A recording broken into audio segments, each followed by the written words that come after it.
The MAT-10 tuner is designed to cover the frequency range 1.8 to 54 megahertz, so it covers the typical range of a modern HF transceiver. It's in a metal case and it will handle up to 30 watts. Now the idea of this tuner is to be able to use it out and about, which is why it's got an internal lithium battery. It's got a rechargeable lithium battery, and the battery can be charged via a USB socket built into the base there.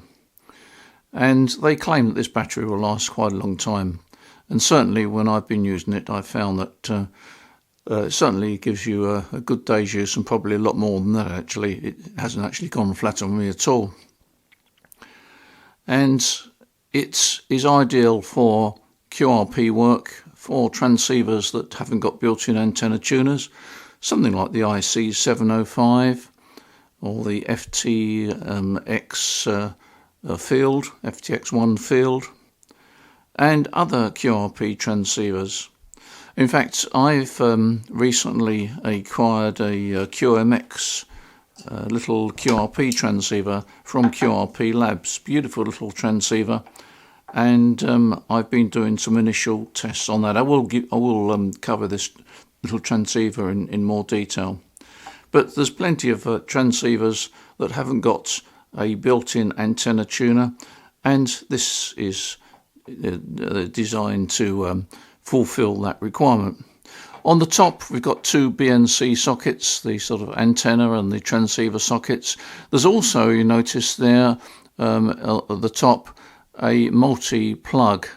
You also get a lead. This lead apparently is wired for Yaesu, and as I say, it will work with the 817818, and I'm assuming it will work with the FTX1 field as well, but we'll try that a bit later on. On the top section here you've got some lights, and they indicate the VSWR, and I'll just come in a bit closer on the camera now so you can see them. They show the VSWR. It's not a fully detailed VSWR, but it gives you some idea of where you are, and it's enough when you're out and about. And it's quite handy actually to have these lights to indicate it, rather than trying to squint and read a small dial on your QRP transceiver. And then lower down we've got the main button there. That's a multifunction button, and actually will show you the condition of the battery as well. If you look at, when I turn it on, you look at the top lights, row of lights, the VSWR lights, that will show you the condition of the battery. There we are. So it's pretty fully charged there. And this multifunction button here, as well as turning the unit on and off, it will enable you to bypass the ATU, and then you've got the tuning light there. If you hold it for a bit longer with some power going into the ATU, then the tuner will start its tuning. It feels well made. It's quite a chunky little unit. I'll put the measurements at the bottom of this picture so you can see for yourself, but it's quite chunky, and I think it's well, hopefully it's going to do the job for me. One thing that will be interesting is that my FTX1 Optima, the built-in antenna tuner there, struggles on the 80 and 160 metre bands with my end-fed wire. It's a random wire, 71 foot long, and it's got a 9:1 UNUN, and it's got a fairly high VSWR, but the FTX1 Optima internal ATU won't match it. So it'd be interesting to see how well this copes with a somewhat difficult antenna VSWR to match. Quite a bit of reactance there. Anyway, we shall see as we progress through the video. This is the first setup. I've got 5 watts of AM coming out of the FTX1, which gives me a steady carrier. That's going into the SWR meter, then into the MAT-10 ATU, and then into an end-fed antenna. First band I'm going to try is 20 meters. I've set the transceiver up on 20 meters with 5 watts of AM. If I press transmit, you can see I've got a high SWR, highish SWR shown on the meter there, and also shown on the LED display on the MAT-10. So what I'm going to do now is I'm going to transmit the 5 watts, hold this in for a second, and you'll see it's already tuned and we've got 0 VSWR. It's that quick to resonate to the antenna. Now here's an interesting test. I know that the FTX1 struggles to match my end-fed on 80 metres. Not surprising, because it's only 71 foot long and it's got quite a high VSWR. But it'd be interesting to see whether the MAT-10 can match the transceiver on 80 metres. Right, on 80 metres you can see we've got a high VSWR. The LED is right at the top on the MAT-10. So put a bit of power, hold this in, it's whirring around. Will it or won't it? Will it or won't it? Well, it didn't. Let's have another go.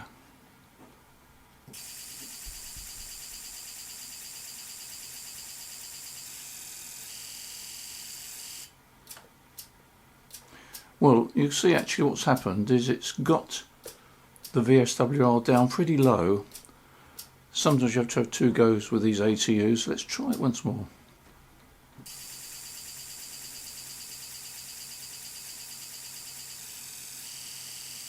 And on it goes. Well, we've got a lowish SWR, and certainly the transceiver is delivering power into the into the antenna, so it's usable, and it's well below 2 to 1, so that's acceptable. Well, now this is going to be a real hard test. It may not work, I don't know, but we're on 160 metres now.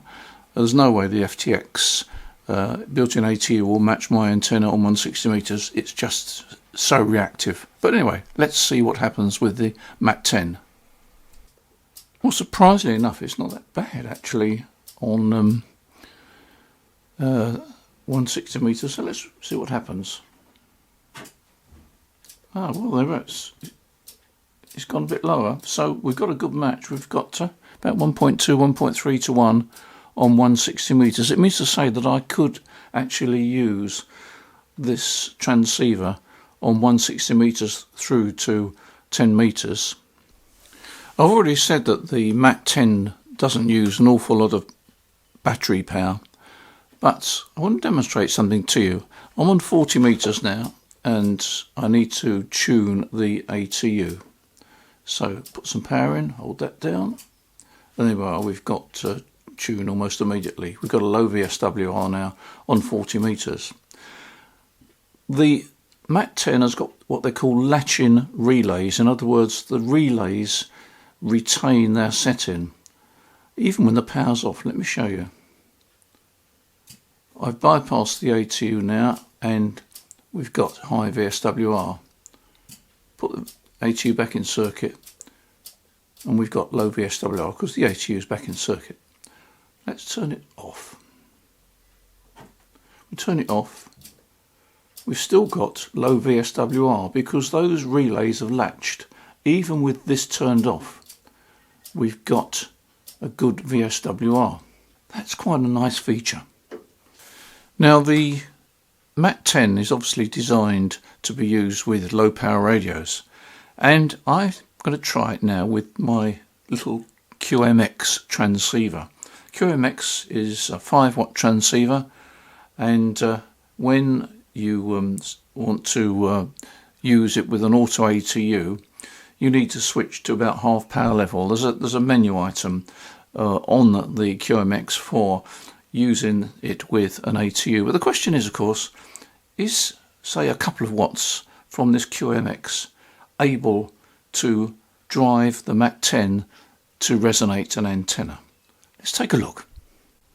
Now the little QMX transceiver has got a menu item, Tune VSWR.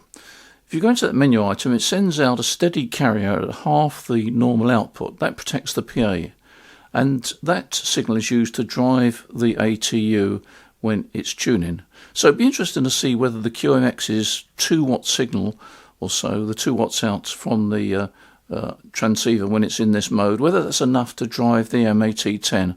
Whether the MAT-10 could well be a good match for the QMX transceiver. So I've set this up so we've got the QMX on 20 meters feeding into the VSWR meter, which in turn goes into the antenna matching unit, and that goes into the end-fed antenna. And if I press this, you can see we get carrier coming out. It's a lovely menu item this. I wish other transceivers had a menu item or a button so you could send a steady carrier out for tuning without having to go into a different mode like RTTY or AM. Anyway, press that there. Let's see what happens when we push this into the tune mode. Well, there we are. It's matched it. As you can see, the VSWR there indicators almost 1-to-1. That's low there. Unfortunately, I haven't got a meter which has got a larger scale. This is 0 to 15 watts on the meter, and we've got about 2 watts coming out. But the good thing is that this has matched the antenna using just a couple of watts from the QMX. Let's try it on another band, 40 meters, just to make sure that it's not just a one-off. Actually, I've decided to try it on 15 meters because 15 meters is not a particularly easy band to match. So we've got the carrier coming up there. You can see the VSW on there. So we've got the carrier, a bit in there. Whirring around. Is it going to do it? Is it going to do it? Is it going to do it? Yep, it's done it. You can see, perfect match. The LED there, I don't think you can see that on the camera, but the LED there is a sort of perfect match. We've only got a small amount of movement there because we're only running a couple of watts, if that. But it proves that the QMX transceiver will work quite happily with the MAT10. And that makes quite a nice portable combination. The MAT10 is not overly expensive. It's got a built-in battery. The QMX runs off a little battery like that. It's very frugal in the amount of power it requires. So you've got a nice little QRP kit here. So it makes a good little match for the FTX1 field and for the QMX transceiver. And of course we mustn't forget the IC705, a good little ATU for that as well. By the way, if you want a QMX transceiver, then you order them direct from QRP Labs, and if you go onto their website you can either have it as a kit or ready built. If you choose to have it ready built, then there is a little bit of a waiting list, but it's well worth the wait. I said earlier that I'd check the cable to see whether it matches the FTX1. It doesn't. That cable seems to be dedicated for the FT817 and FT818. Anyway, I don't really see that's too much of a problem. I've now connected the tuner directly to the FTX1 field. Before I had it configured as the Optima, but you wouldn't want to use it for that because the tuner's only rated for 30 watts. So what I've got now, I've got no VSWR meter inserted at all. I've got this radio, the FTX1 field, on 17 meters. I've selected AM to give me a steady carrier, and if I press the transmit button, and you can see there, but you've got a sort of a fairly highish VSWR. You can just probably see the light coming on there. So what I'm going to do now is I'm going to, and I've got this set by the way to 5 watts. I'm going to transmit a bit of power there and then press the tune button. When you hear it tuning away there, it does it so fast. It's now got a near perfect VSWR, so I could go on the air. So it does mean to say that basically this tuner will work with any QRP transceiver. It doesn't need a dedicated lead, it just needs a sniff of RF, press the button, and also if I switch this off now, whoops, take this off, and the latch-in relay should have remembered it. Let's turn this back on now, transmit, and there you are. You see it's remembered where it was. So you could, once you tune this antenna matching unit, you could actually switch it off. It doesn't draw much power anyway because they're latch-in relays, but basically you could switch it off, and you don't need to have it back on unless you want to change bands. Now likewise with the little QMX I could be out portable. Got the QMX, I've got the ATU. I press that for a bit of carrier. You can see we've got a bit of VSWR there. Hold this button down and we've got a perfect match there, indicated there, and it's also duplicated on the display on the QMX transceiver. Now in the past I have used the little Ellicraft auto ATU, which is very good, but I have to say that this does basically the same thing. Got a rechargeable battery and it's a lot cheaper. So I was very impressed with the MAT-10 tuner. It's got a very good range of matching abilities. The transceiver that my base station transceiver struggles on 160 and 80 meters with an antenna that's got a high VSWR, but this actually copes with it. Now I'm not advocating operating antennas with high VSWRs, but I've said before, if you've got a VSWR of 3 or 4 to 1 and a shortish length of coax cable, the losses are really of no consequence. You just need to be able to match the antenna to your transceiver. This thing does the job, self-contained. So I think if you're going to go out portable with any low power transceiver, this could well be the answer. And it's not overly expensive either. Check our website. And together with the little QMX here, I mean, those two form a 5-watt SSB and CW station. Things are getting smaller, aren't they? So there we are, the MAT-10 tuner. We've got it in stock. And thank you for your support on this video channel as usual. Don't forget to press the subscribe button. Doesn't cost you anything, but it indicates to us that we're doing the right thing.